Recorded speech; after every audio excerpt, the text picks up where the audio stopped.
Ok, Vamos. ya. Entonces, este es el trabajo de proyecto inicial. Respecto a preguntas de la ingeniería. Ya. Primero, ¿quién eran los dueños de la empresa en la que usted trabajaba? ¿Era gente que venía de abajo? ¿Era gente que nació en cuna de oro, que tenía una empresa conformada de varios años? Eh, ¿Cómo eran los dueños de Bueno, su yo, empresa? yo trabajé para un holding que es de la familia Mati, que es una de las familias que tiene más recursos en el país. Entonces se llama CMPC, ya, la compañía manufacturera de papeles y cartones, que es un holding que está compuesto de 5 grupos. Bueno, estaba compuesto de 5 grupos, parece que ahora se reestructuraron y tienen toda la línea de producción desde el árbol, la germinación de un árbol, crecimiento, plantación, extracción de celulosa, el tema de los papeles a productos de papeles y de productos de papeles hasta el reciclaje.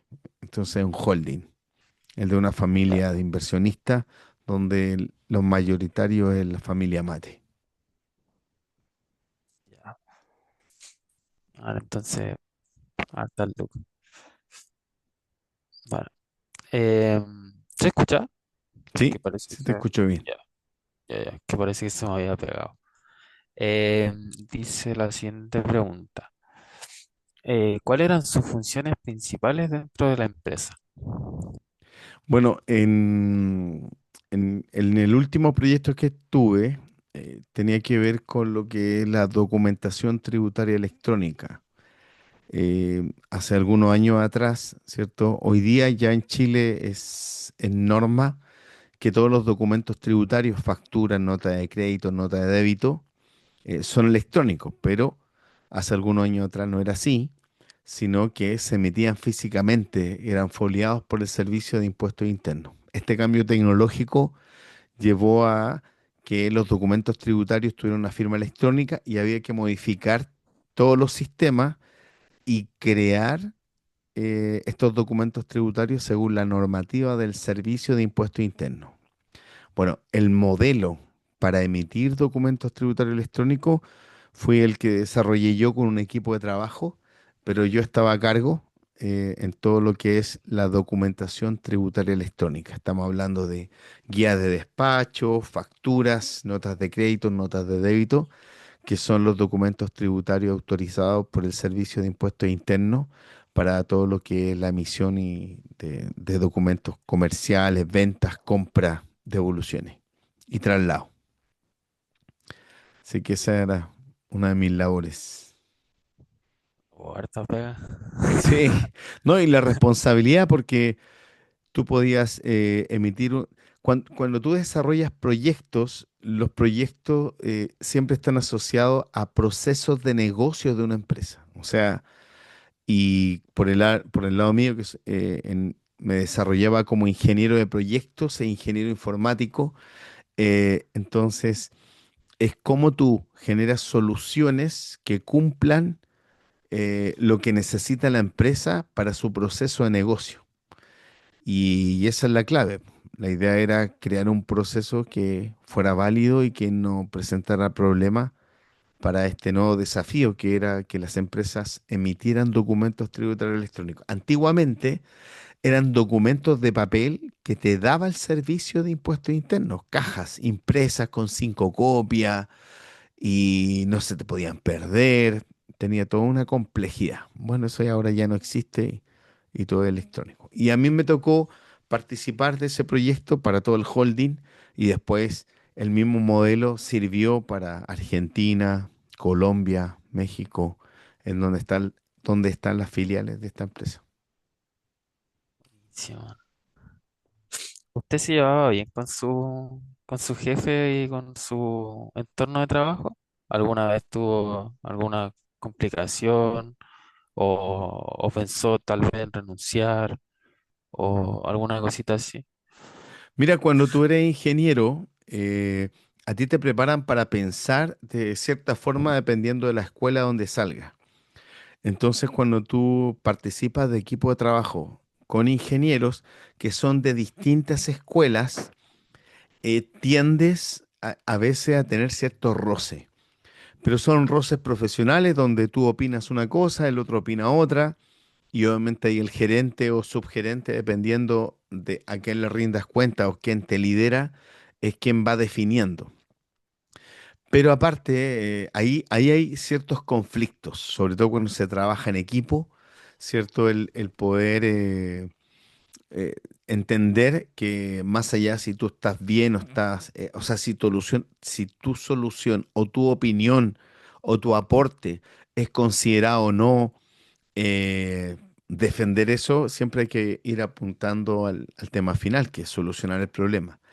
Pero habitualmente los ingenieros tienen problemas con los usuarios o los dueños de los procesos. Porque tú, claro, llegas con tu solución en cualquier ámbito, ya sea en cambio en un proceso químico, en una línea de producción, llegan los usuarios y te dicen, no, no me cambien las cosas. Habitualmente a los usuarios no les gusta que le cambien las cosas. Entonces, pero se están cambiando para mejorar o porque hay una problemática. Entonces, habitualmente los ingenieros, si no son ingenieros de campo, o sea, que empaticen con los usuarios de los procesos que están cambiando, ahí se tienen conflictos. Sobre todo cuando eh, el líder del proyecto es un gerente o un subgerente, eh, el resto tiene que alinearse, ¿cierto?, al cambio. Pero a veces no es así. A veces tienes problemas en ese aspecto. Yo siempre recuerdo que en bodega de despacho, desde la producción al despacho, hay una línea de producción, termina la producción del producto y entra a la bodega de despacho para que después eso se despache al cliente. Entonces, ¿qué sucedía? Sucedía que, por ejemplo, un problema que tuvimos era que un sistema no funcionaba. ¿Por qué? Porque en la bodega de despacho había stock que no aparecía en el sistema. O sea, ¿cómo puede ser que un pallet que tiene 1500 cajas está en la bodega y no está en el sistema? Entonces, ¿qué pasó? Pasó que del área de producción había un señor que digitaba lo que entraba a la bodega de despacho. Entonces, a veces ese señor no digitaba algunas cosas que entraban a la bodega y cuando se querían despachar aparecían que no estaban, pero sí estaban, porque no se registraron. ¿Cómo se soluciona? Con un proceso de automatización. Es decir, desde producción se coloca en una línea y el pallet entra y el operador no tiene que digitar, sino que tiene que pistolear un código de barra. Se implementa la solución y seguíamos teniendo problemas de descuadre de bodega. Entonces, ¿qué tuve que hacer yo? Yo dije, qué extraño, porque algo pasaba. Entonces me quedé los tres turnos, porque producción trabaja 7 por 24, bueno, a veces el domingo no, y bodega despacho siempre. Entonces, estuve los tres turnos. Eso significa, ponte de las 8 de la mañana hasta las 12 del día, de las 12 hasta las 8 de la tarde, y de las 8 de la tarde hasta las 12 de la noche. Son tres turnos. Me quedé los tres turnos en ese punto. Y en la noche me di cuenta que pasaba algo. Que en la noche, tipo 3 de la mañana, había una colación. Es decir, los operarios van al casino a comer y todo eso.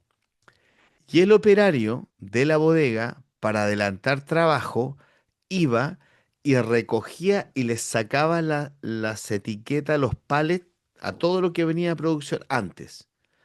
Entonces los dejaba ahí en su puesto y se iba a comer.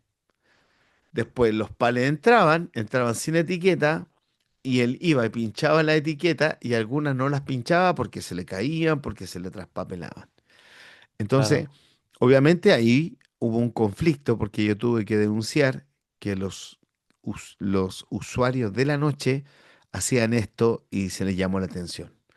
Yo como ingeniero me dijeron, oye, este nos vino a acusar, vino a delatarnos cómo lo hacemos, qué sabe él y todo, pero no lo hubiera descubierto. Entonces, a veces hay cosas que tus soluciones de mejora evidencian falencias que son ocasionadas por personas y esas personas son las que a ti no te quieren porque tú llegaste y los acusaste. Entonces los conflictos habitualmente pueden ser en tu equipo de trabajo por las distintas escuelas, perspectivas, formas de trabajar, aparte del carácter. Y lo otro es cuando llegas con soluciones que afectan a los usuarios y eso a ellos les molesta. Entonces un ingeniero siempre va a estar, tiene que saber resolver conflictos. Muy bueno eso. Uy, paciencia, da paciencia.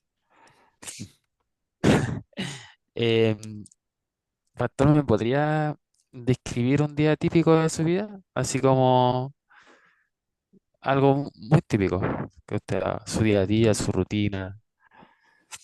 Bueno, en mi día a día cuando trabajé para la papelera era bien particular porque la compañía disponía de buses de acercamiento para ¿Ya? el área administrativa y para el área profesional, que pasaban por ciertos puntos de la ciudad porque las fábricas y las plantas estaban en parques industriales.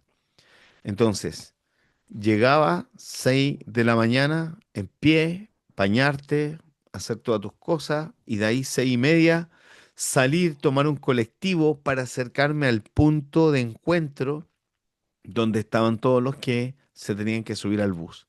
Entonces llegamos ahí, salía a las 6:30, 7 de la mañana pasaba el bus, no esperaba a nadie, llegaba ahí, nos subíamos y de ahí a dormir. A dormir en el bus porque en ese tiempo de la Florida hasta Quilicura era su buen trayecto, 45 minutos, 1 hora. Así que ahí uno aprovechaba de dormir.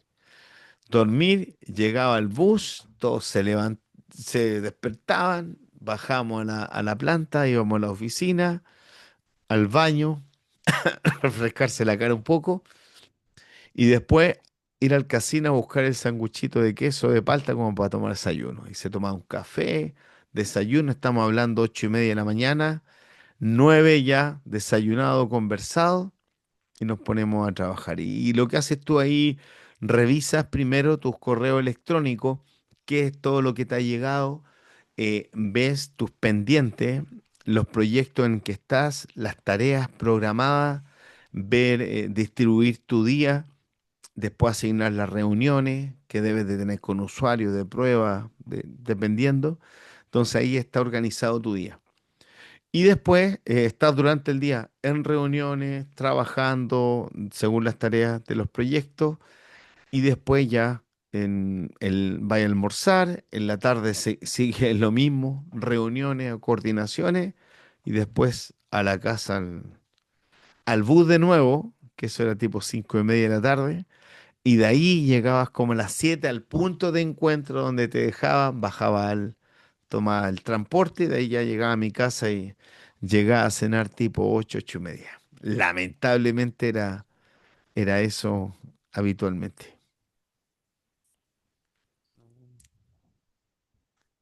Era bien distinto antes, Sí, ahora es muy distinto.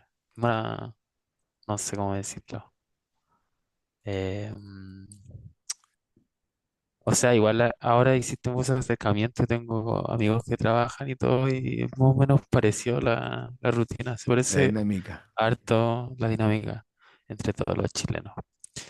Ya.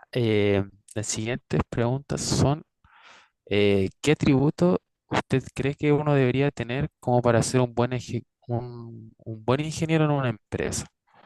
¿Cuáles son los principales atributos para llegar a tener un cargo mucho más alto o ser más importante? Mira, yo creo que un ingeniero se destaca primero por ser colaborativo. O sea, tener la capacidad de entender de que tú puedes colaborar siempre desde tu punto de vista.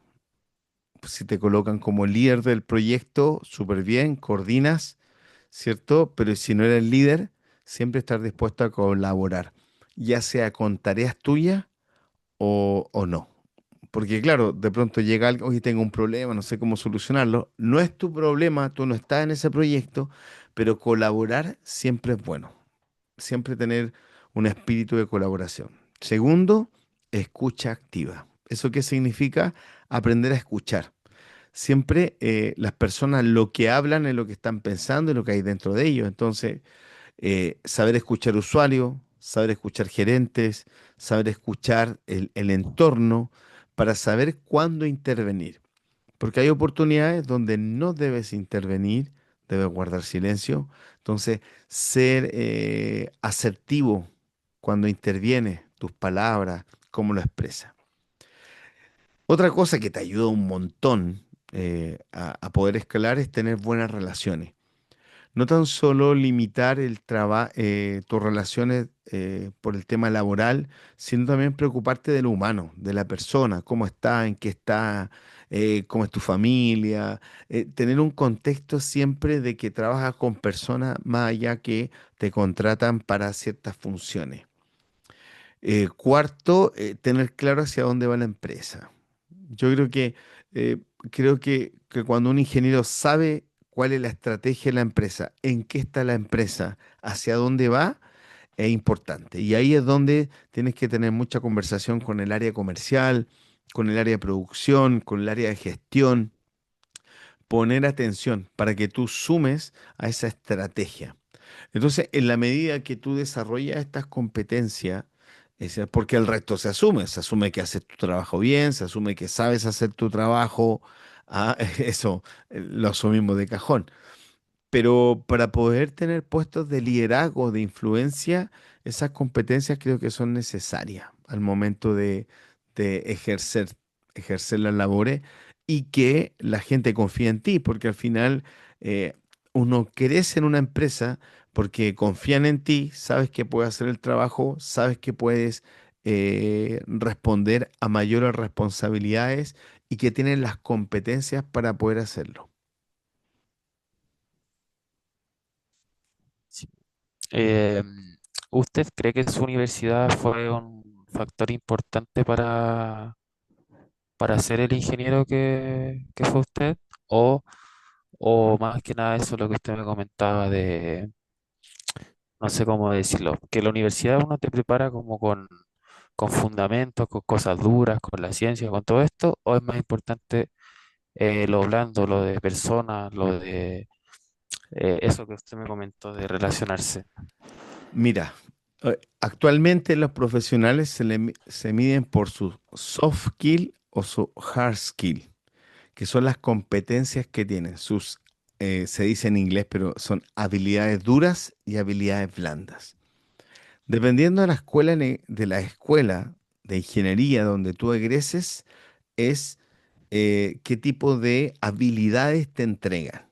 Entonces, hay universidades con habilidades técnicas muy buenas. Eso hace que los ingenieros no tengan problema al poder afrontar cambios, enfrentar las tecnologías o las materias, pero son débiles en sus habilidades blandas. Las relaciones personales, la autogestión, la resiliencia. Entonces, creo que cada escuela tiene su lineamiento de habilidades y competencias que salen sus ingenieros. Donde uno desarrolla esto es después tú te tienes que hacer un diplomado, tienes que sacar un postítulo, ahí es donde nace el hacer un MBA o hacer un diplomado de liderazgo o un diplomado de control de gestión. Uno como profesional sale con herramientas para hacer el trabajo, pero dentro de estas herramientas que te dan para hacer el trabajo, tienes que saber trabajar en equipo, leer la organización, saber cuál es tu rol dentro de él. Yo creo que a veces falta eso, les falta a la mayoría de las escuelas, sobre todo de ingeniería, les falta esas habilidades blandas. A veces están, pero dependiendo de la malla donde te forman en el área profesional para trabajar dentro de una organización. Y ahí es donde las prácticas profesionales te ayudan, y ahí es donde uno dice, ¿sabes qué? Voy a tener que hacer un postítulo para liderar proyectos, un postítulo de comunicación afectiva, de psicología, de antropología. Bueno, va a depender de en qué ámbito te va a desarrollar, Porque al final los ingenieros entran a sectores industriales, o sea, es distinto trabajar dentro de una consultora a trabajar dentro de una empresa manufacturera. Porque un ingeniero dentro de una empresa manufacturera tiene que buscar optimizar procesos, que los procesos se cumplan según lo establecido. Un ingeniero dentro de una consultora tiene que ir y vender servicios. O sea, es distinto una empresa que te vende productos y una empresa que te vende servicios. Porque obviamente en la empresa que vende servicios tienes que tener más habilidades blandas, que son las soft skills, para poder manejarte. Y en las empresas que venden productos tienes que ser bien fuerte en tus habilidades duras o las hard skills. Eh, a ver, aquí viene otra pregunta que dice que imagínese que usted está todavía trabajando en su empresa y no sé, po, piensa en ese minuto en qué le hubiera gustado trabajar más adelante. ¿Le hubiera gustado emprender?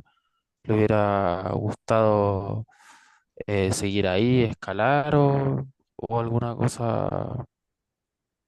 esas dos cosas? ¿Por cuál se habría ido más? Mira, yo tomé el camino de crecer en la organización, ¿ok? De poder crecer en la organización y no de independizarme y poder crear mi propia empresa. Eh, Son dos caminos distintos, sobre todo que uno tiene más riesgo que otro. Cuando tú emprendes, tienes un alto riesgo porque tienes que desarrollar un modelo de negocio, un producto, ser parte de un sector industrial, definir ese sector industrial y asumir el riesgo de pérdida, o sea, el riesgo de pérdida de una inversión. Ponte a hacer un negocio de 30, 40, 100 millones de pesos y que te vaya mal y los pierdas, si es capital tuyo, va a llorar que perdiste tu capital, pero si es dinero del banco, te va a perseguir por varios años más, ¿cierto? Ese fracaso. Entonces, pero si tú decides crecer una empresa, el riesgo es menor, pero también las utilidades, po. O sea, en nuestro país los aumentos de sueldo van de 5, 10, 15%, a menos que sea una empresa moderna que tú puedas tener un aumento de sueldo de un 20, un 30%. Pero siempre el tema del aumento de tus remuneraciones van a estar asociadas al nivel de responsabilidad. Pero el riesgo es menos porque si te despiden, te van a dar tu finiquito, tú vas a buscar otro trabajo. Entonces hay una compensación ahí. Por un lado, el riesgo es alto y por otro lado, el riesgo es más bajo. Pero si te resulta el emprendimiento, las utilidades son muy superiores a las utilidades que tú obtienes dando tu servicio o trabajando en la empresa donde tú estás. Eso está asociado también a lo que buscas como persona. ¿Cierto? Hay mucha gente que habla, dice, no, tú tienes que emprender, tienes que ser empresario. Sí, puede ser que sí, pero tienes que estar dispuesto a perder, ir alto y bajo y a vivir una vida donde casi te vas a quedar sin colon. Salud mental terrible, pero bueno, pero es parte del riesgo. Y por el otro lado, no va a tener grandes utilidades, porque no es así en nuestro país. El sueldo de los ingenieros hoy día se ha reducido mucho más. Eh, Imagínate que hay ingenieros que salen y ganan 800.000 pesos y hoy día el sueldo mínimo es 500.000. O sea, uno dice, wow, apenas te alcanza para pagar la universidad Sí, si pediste un préstamo.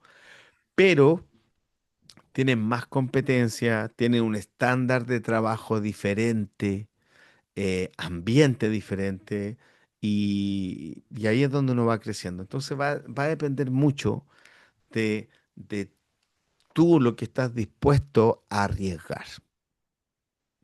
En mi caso, yo decidí irme por el camino profesional, avanzar y todo eso. Si me preguntas, ¿y si vuelvo a los 25 años? Olvídate, hubiera emprendido. Pero ya tengo 50, así que no disfruté de los claro. 25 años que me tocó. ¿Usted alguna vez tuvo alguna pyme o algún negocio así personal de chico, ahora o en algún punto de su vida? Sí. Mira, me recuerdo de dos.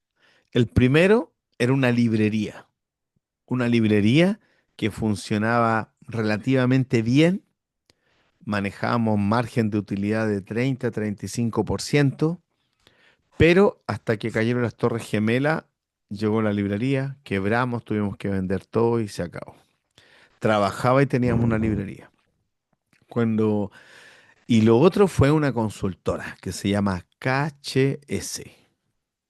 Chess. KHS que era Know-How System se llamaba. Pero KHS era el sitio web que teníamos y todo. Pero éramos 8 socios que todos querían ganar dinero, pero no todos querían invertir mucho tiempo. Así que fracasó la empresa, la tuvimos que cerrar y hasta ahí llegó KHS, que era Know-How System. Ya. Y ya para finalizar, más que nada era pedirle algún consejo para mí, que si Dios quiere, seré un ingeniero más adelante. Y, y eso, ¿qué consejo me daría a mí como futuro ingeniero? Mira, como futuro ingeniero, primero entiende esto, todo te lo van a enseñar. O sea, tú estás en la universidad porque te tienen que enseñar las cosas. Eso significa que tú no llegas sabiendo. En la base, que es la base de las matemáticas, es clave para poder desarrollar tu pensamiento y tu forma de ver las cosas. Siempre escuchaba a gente que decía, oye, ¿para qué me enseñan cálculo diferencial o derivada o algoritmo? Bueno, para ejercitar tu cerebro y llevarlo más allá en el pensamiento, pensamiento matemático, pensamiento lógico. Entonces, todas las asignaturas debes tomarlas como ese momento donde te van a enseñar algo. Siempre busca qué te van a enseñar. Son herramientas. Entonces, cuando tú miras tus asignaturas como, ¿qué voy a aprender aquí? Mira la asignatura de forma diferente. No solo para aprobarla, porque si sabes para qué te están enseñando lo que te están enseñando, obviamente que vas a aprobar. O sea, y si lo aprendes bien, vas a tener buena nota, te felicito. Si lo aprendes más o menos, vas a tener una nota más o menos, pero vas a saber de qué se trata esa herramienta. Entonces, eso es lo primero. Y lo segundo, eh, la ingeniería te ayuda totalmente para el mundo que viene por delante. O sea, el mundo que viene por delante es un mundo más tecnologizado, viene un mundo donde hay que volver a solucionar problemas. ¿Qué tipo de problemas te va a tocar enfrentar? Eso lo vas a ver cuando salgas, pero siempre trata de pensar que te están dando una caja de herramientas y que se llama ingeniería, y todas esas herramientas que están allí te van a servir cuando tú salgas al mercado laboral y hay que ver en qué sector industrial te quieres desarrollar como ingeniero. ¿En el minero? ¿En el de servicio? ¿En el retail? Entonces, eso te va a llevar a la experiencia, ¿cierto? De decir, ya, me voy a ir en esta línea. Y eso es bueno. Ahora, cuando estés desarrollando la ingeniería ya, ejerciéndola, piensa esto. Pueden haber oportunidades de negocio que otros no ven y que tú ves. Y ahí es donde debes saber aprovechar esas oportunidades de negocio. Eso es lo que te puedo aconsejar. Aprovechar la oportunidad. Listo. Eh, Eso era la entrevista. Excelente. Muchas gracias, Pastor. Ay, se me olvidó una cosita. Era Ya. preguntarle el nombre de la empresa en que trabajó. Era la CMPC, CMBC. C de casa, M de mamá, P de Pedro y C de casa. CMPC.